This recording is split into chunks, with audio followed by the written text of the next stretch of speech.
Okay, in this example we're going to begin in exponential form and convert to logarithmic form. A little graphic here to help us. Okay, so you can see that there's something here. Hopefully it'll help you a little bit. So let's begin with A. So A, we have 5 to the power of 3 is equal to 125. Now if we compare that to what we've got here, everything is turned around a little bit. But if we look at this form here, the 125, that's a bit on its own, that's the y. The b to the power of x, so b would be the 5, and x is the 3. Okay, so that's what we've got. So if we turn that around now and put it in here, we start with the x, which is 3, is equal to the log of y, which is 125, to the base b, which is 5. Okay, so again, just by following the pattern, we come up with an answer. Okay, we've gone from exponential form to logarithmic form. Okay, let's do it again. Same thing.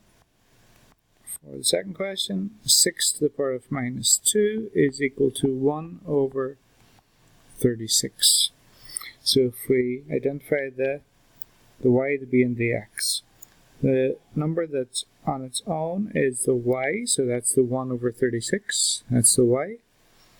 The b is the base, so 6 is the base, and the negative 2, the power, that's the x. Okay, so that's how this is going to be, and then when we turn it around into exponential form, we start with the x, that was the minus 2, is equal to the log of the base, which is 6.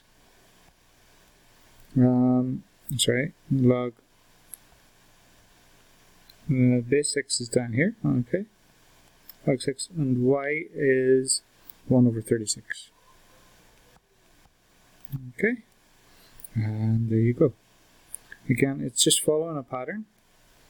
Okay, identify the base and the other two numbers and keep tracking them as they switch positions, moving from exponential to logarithmic form.